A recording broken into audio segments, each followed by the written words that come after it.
400ഓളം കുഞ്ഞുങ്ങളാണ് ലവ് ജിഹാദിലൂടെ നമുക്ക് നഷ്ടപ്പെട്ട മീനച്ചി താലൂക്ക് മാത്രം. എത്രത്തെ തിരിച്ചു കിട്ടി? 41 തിരിച്ചു. സമയക്കുള്ള ചരിത്രത്തിലേക്ക് കിടക്കുന്നില്ല.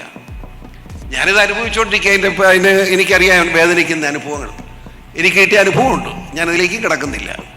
പക്ഷേ നിങ്ങളോട് എനിക്ക് പറയാനുള്ളത്, സാറന്മാർ മാത്രം സ്കൂളിൽ പഠിപ്പിച്ചിട്ട് പിള്ളേരെ ഒന്നും പേടിപ്പിച്ചാലും നടക്കുകയില്ല.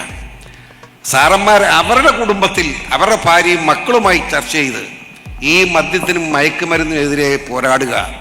അതോടൊപ്പം ലവ് ജിഹാദ് നിങ്ങളുടെ മനസ്സ്. പിന്നെ ഇവിടെ ചർച്ച ചെയ്യുന്നത് മദ്യവും മയക്കുമരുന്നുമാണ്. അതുകൊണ്ട് മാത്രമാണോ നമ്മളെ കേരളത്തിൻ്റെ പ്രശ്നം?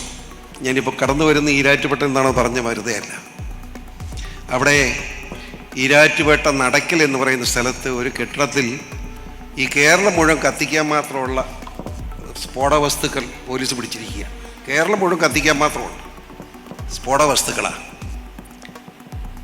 അതെവിടെ കത്തിക്കാനാണെന്നൊക്കെ എനിക്കറിയാം. അതിൻ്റെ വിശദാംശം ഞാനിവിടെ കിടക്കുന്നില്ല. ഇതെങ്ങോട്ടാണ് ഈ രാജ്യം പോകുന്നത് എനിക്ക് മനസ്സിലാകുന്നില്ല. ഇന്ന് രാവിലെ വയനാട്ടിൽ 14 വയസ്സുള്ള ഒരു പെൺകുഞ്ഞും 41 വയസ്സുള്ള ഒരു തൈക്കളവനും കൂടെ ആത്മഹത്യ ചെയ്യുന്നിപ്പോണ്ട്.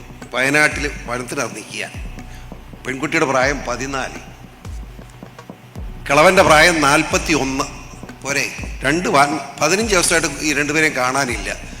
രാജ്യം മുഴുവൻ അന്വേഷിച്ച് ഇന്ന് രാവിലെ ഒരു 10 മണിയായപ്പോൾ വനത്തിനകത്ത് തൂങ്ങി നിൽപ്പുണ്ട്. ഈ രണ്ട് വിഷയവും ചർച്ച ചെയ്യപ്പെടേണ്ട പ്രശ്നമാണ്. ഇതെവിടെ പോയി നിൽക്കും? ഇത് ഞാൻ ഓർക്കുകയായിരുന്നു. അപ്പോൾ ഇന്ന് പിതാവ് കൊറലങ്ങാട് പള്ളിയിൽ പ്രസംഗിച്ചു. നാർക്കോട്ടിക് ജിഹാദും ലവ് ജിഹാദും അപകടകരമാണ് മക്കളെ എന്ന് പറഞ്ഞു. എന്ത് പ്രപഞ്ചമായിരുന്നു കേരളത്തിൽ! കേരളം മുഴുവൻ കത്തിക്കുകയല്ലായിരുന്നു. അരമനയിലേക്ക് ആയിരങ്ങളാണ് ഈരാറ്റുപേട്ടെന്ന് പ്രകടനമായി അരമനെ ആക്രമിക്കാൻ വന്നത്. നിങ്ങൾ പാലാക്കാരുടെ ഒരു പരാതിയുണ്ട്. അവരാക്രമിക്കാൻ വന്നപ്പോൾ ഞാൻ അവിടെ ഒറ്റയ്ക്ക് വന്ന് ഇറങ്ങിയ ആളാണ്. ഒരൊറ്റ പാലാക്കാരൻ സംരക്ഷിക്കാൻ വന്നില്ല. ആ കാര്യം അവിടെ പറഞ്ഞില്ലേ ശരിയാകുള്ളൂ. ഓർക്കണം നിങ്ങൾ. അതുകൊണ്ടാണ് അതും കൂടെ പറയുകയെ. ഞാനിതെല്ലാം കണ്ടുകൊണ്ടിരുന്ന ആളല്ലേ. ഇത് വലിയ അപകടകരമായ നിലയിൽ പോയിക്കൊണ്ടിരിക്കുക. നമുക്ക് എന്ത് ചെയ്യാൻ കഴിയും ആലോചിക്കണ്ടേ? ഞാൻ ഇവിടെ ഏറ്റവും പ്രധാനപ്പെട്ട കാര്യം, പ്രത്യേകിച്ച് ഇത് പരിഹാര മാർഗങ്ങൾ പറയണം ലഘു സന്ദേശത്തിലൂടെ. 7 മിനിറ്റായ കൊച്ചൻ്റെ ഷർട്ടേ കയറി പിടിക്കും. അതെനിക്കൊരു നാണക്കേടായതുകൊണ്ട് ഞാൻ ദീർഘിപ്പിക്കുന്നില്ല. ഒരു കാര്യം ചെയ്യുക, ഇത് സ്കൂളിലൊന്നും നടക്കില്ല. സ്കൂളിൽ സാറന്മാർ തന്നെ പകുതിയേ വരുന്നുള്ളൂ. സ്കൂളിൽ പിള്ളേരും ഇപ്പോൾ ഇല്ലെന്നായി. എത്ര സ്കൂൾ നല്ലവണ്ണം നടക്കുന്നുണ്ട്. കുടുംബത്തിലേക്ക് പോവുക. നിങ്ങൾ കുടുംബം അതാണ് വലുത്. നിങ്ങളുടെ കുടുംബത്തിൽ നിങ്ങളെ സന്ധ്യാപ്രാർത്ഥന മസ്റ്റായിട്ട് വേണം. സന്ധ്യാപ്രാർത്ഥന. ആ സന്ധ്യാപ്രാർത്ഥനയ്ക്ക് അപ്പനും അമ്മയും മക്കളും ഒരുമിച്ചുണ്ടാവണം. ആ പ്രാർത്ഥനയ്ക്ക് ശേഷം അപ്പനും അമ്മയും മക്കളും ഒരുമിച്ചിരുന്ന് ഭക്ഷണം കഴിക്കണം. ആ ഒരുമിച്ചിരുന്ന് ഭക്ഷണം കഴിക്കുമ്പോൾ ആ ദിവസത്തെ മുഴുവൻ കാര്യങ്ങളും ചർച്ച ചെയ്യണം. നീ എവിടെ പോയി? അവൻ പറയണം, കൊച്ച് ഞാൻ ഇന്ന് ഈ പെണ്ണിനെ കണ്ടു, അല്ല ഞാൻ ഈ ചെറുക്കനെ കണ്ടു, അവൻ ഇന്നത് സംസാരിച്ചു, അവൻ്റെ വീട്ടിലെ കാര്യം ഇന്നതുകൊണ്ട്, എന്തും ആയിക്കോട്ടെ. അപ്പനും അമ്മയും സൗമനസ്യത്തോടുകൂടി ആ കുഞ്ഞുങ്ങൾ പറയുന്നത് കേൾക്കാൻ സമയം കണ്ടെത്തുക.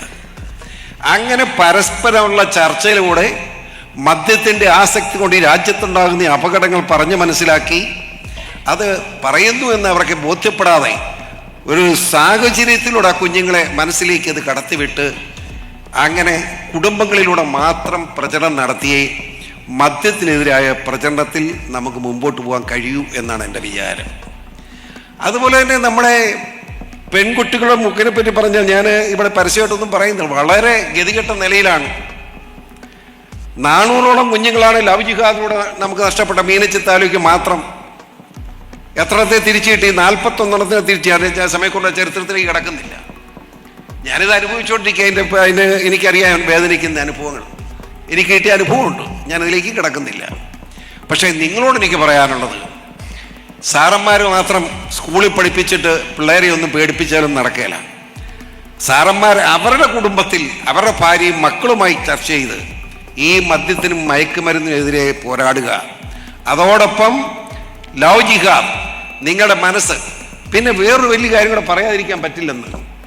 ഈ ക്രിസ്ത്യാനി എന്തിനാ ഒരു 25-30 പറഞ്ഞാലും ഇന്നലെ ഒരു കൊച്ചു പോയി, പെക്കൊച്ച്, വയസ്സ് 25, ഇന്നലെ രാത്രി 9:30 പോയത്, തപ്പിക്കൊണ്ടിരിക്കുക. ഞാൻ ചോദിക്കട്ടെ, 25 വയസ്സുവരെ ആ പെൺകുച്ചിനെ പിടിച്ചു വെച്ചാൽ അപ്പനിട്ട് അടി കൊടുക്കണ്ടേ? എന്നാ അതിനെ കെട്ടിച്ചുവിടാൻ? നമ്മുടെ ചർച്ചയുടെ ഒരു പ്രശ്നമാണ് അത്. എന്നോട് ക്ഷമിക്കണം ഞാനിത് പറയുമ്പോൾ. ഒരു 18-19 വയസ്സായി പഠിച്ചുകൊണ്ടിരിക്കുകയാണ്. ഒരു 22-23 വയസ്സാകുമ്പോൾ ആ കുഞ്ഞിനെ കെട്ടിച്ചു വിടണ്ടേ? ആ മര്യാദ കാണിക്കണ്ടേ? 25 വയസ്സാകുമ്പോൾ എനിക്ക് തോന്നൂല പെണ്ണുങ്ങളെ കാണുമ്പോൾ ഒരു സന്തോഷം. അപ്പോൾ ഒരു പെൺകൊച്ചിനെ ആണുങ്ങളെ കാണുമ്പോൾ സന്തോഷം തോന്നുകയല്ലേ? ഇത് റിയാലിറ്റിയാണ്, മനുഷ്യസഹജമായ ദൗർബല്യങ്ങളാണ്. ഇതറിയാതെ പോയിട്ട് കാര്യമൊന്നുമില്ല. അതുകൊണ്ട് നമ്മുടെ ക്രൈസ്തവ കുടുംബങ്ങളിൽ ഞാൻ ചോദിക്കട്ടെ, മുസ്ലിം പെണ്ണുങ്ങൾ പഴയ്ക്കുന്നില്ലല്ലോ, എന്താ കാര്യം? 18 തികയുമ്പോഴേ പിടിച്ച് കെട്ടിക്കുക. നമ്മളോ ഒരു 28-29 ആയാലും പല ശമ്പളം കിട്ടുന്നതാണ് കെട്ടിക്കുകയില്ല. എന്നാ അതിൻ്റെ ശമ്പളം ഇങ്ങ് പോരട്ട് ഊറ്റിയെടുക്കാമല്ലോ. അതാണ് പ്രശ്നം. നിങ്ങൾ അതുകൊണ്ട് ചെയ്യേണ്ടത്, ക്രിസ്ത്യാനികൾ നിർബന്ധമായി ഒരു 24 വയസ്സിനകം ഒരു പെൺകുട്ടി ഉണ്ടെങ്കിൽ കല്യാണം കഴിഞ്ഞിട്ട് പഠിച്ചോട്ടൊരു കുഴപ്പമില്ല. അത് ക്രൈസ്തവ സമൂഹം പ്രത്യേകം ശ്രദ്ധിക്കണം എന്ന് മാത്രം ഞാൻ അപേക്ഷിക്കുന്നു. മറ്റു വിഷയങ്ങൾ ഇവിടെ ചർച്ച ചെയ്യാൻ വളരെയേറെ വിഷയങ്ങൾ ചർച്ച ചെയ്യേണ്ട പ്രശ്നമാണ്. ഞാൻ സമയം 7 മിനിറ്റുള്ളതുകൊണ്ട് ഞാൻ ദീർഘിപ്പിക്കുന്നത് ശരിയല്ലാത്തതുകൊണ്ട് ചുരുക്കുകയാണ്.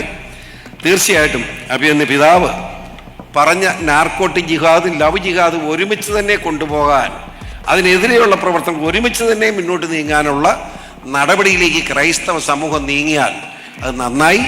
ആ ക്രൈസ്തവ സമൂഹത്തോടൊപ്പം ഇവിടുത്തെ ഹൈന്ദവ സമൂഹം അവരെ അകറ്റി നിർത്തേണ്ടവരല്ല, അവരെ കൂടി യോജിപ്പിച്ചുകൊണ്ട് നിങ്ങൾ മുമ്പോട്ട് പോയാൽ അടുത്തുള്ള ക്ഷേത്രത്തിൽ പോകുന്നതിന് നിങ്ങൾ മേടിക്കുമെന്നുണ്ട്, അവരെ കൂടെ നമ്മോടൊപ്പം നിർത്തണം. അതല്ലാതെ ഇനി ഇന്ത്യ മഹാരാജ്യത്തിൽ രക്ഷപ്പെടുകയല്ല. പറഞ്ഞേക്കാം, ഞാൻ പറഞ്ഞല്ലോ, ഞാൻ ഈ രാജ്യപ്പെട്ടക്കാരനാണ്. നിങ്ങൾക്ക് രക്ഷപ്പെടണമെങ്കിൽ, സമൂഹം രക്ഷപ്പെടണമെങ്കിൽ ഇവിടുത്തെ ഹൈന്ദവ സമൂഹത്തെ കൂടി നമ്മോടൊപ്പം സഹകരിപ്പിച്ചുകൊണ്ട് മുമ്പോട്ട് പോയാൽ നന്നായിരിക്കും.